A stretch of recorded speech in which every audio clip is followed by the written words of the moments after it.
In front of me is OPPO K13x, and today I would like to show you how you can delete Google search bar from home screen.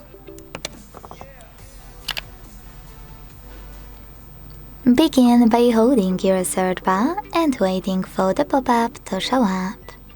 When it does, click on it and confirm your choice by hitting remove in a second one.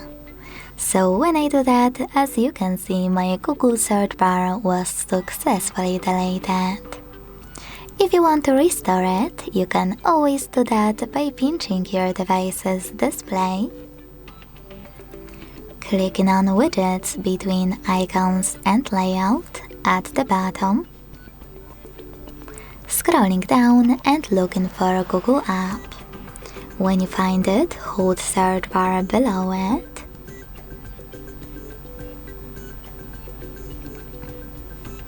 over here, drag it to the proper place, and when you're ready, let go.